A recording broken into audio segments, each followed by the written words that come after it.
What is up, my dudes? Cheap bastard talking to ya, and in today's video I wanted to test how well the budget GPU that is now 4 years old is holding up against various games in 2020. But first, let me talk about the specific GPU I got. So, this is a GTX 1080, video on that later. Here are a couple of different RX 580 variants, and this is the RX 460, and here is an ordinary 500 GB hard drive. So I mean, they're pretty much the same size. It is super tiny. Probably the best feature of this graphics card is that it doesn't require any additional power from the power supply, which is a very essential feature for some builds. Take a look at my test system specs and let's start benchmarking. The first game tested was Need for Speed Heat on 1080p low settings.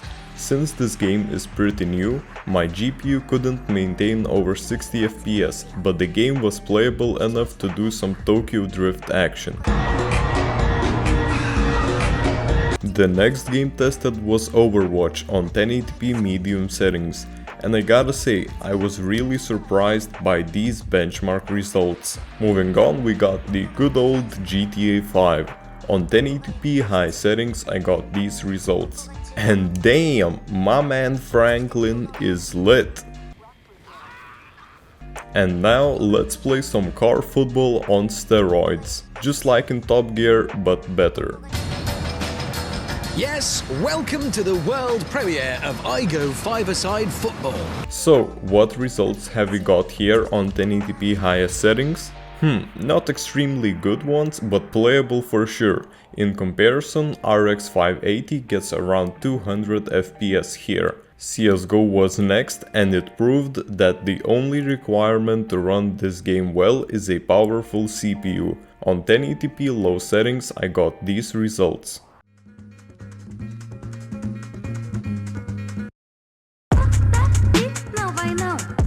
Just Cause 3 on medium settings was also a pleasure to run with these benchmark results, except for this part. Shadow of the Tomb Raider was the only game that I think this GPU was too weak to run. On lowest settings possible 1080p I got these benchmark results, which were fine, but look at those graphics. They look like they came straight from 2007 or something. And turning settings any higher will result you in Android camera experience. Why y'all keep on saying the iPhone better than Android? It's just as good. Red Dead Redemption 2 on 1080p lowest settings was playable, but it felt like the game was running on a console for some reason. And the problem is that a PC gamer must flex on those console gamers like this.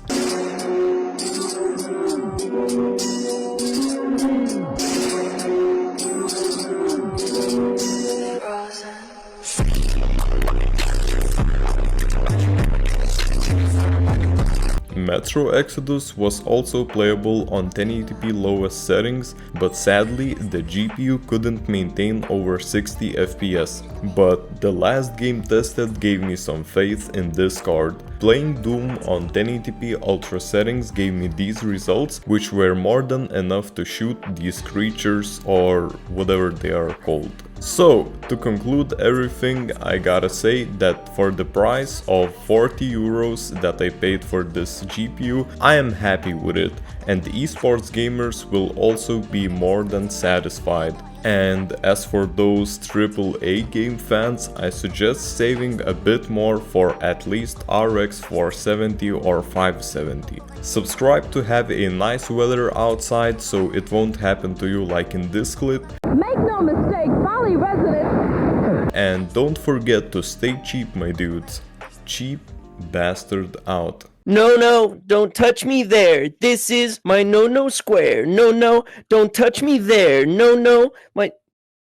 What are you doing here, Molly?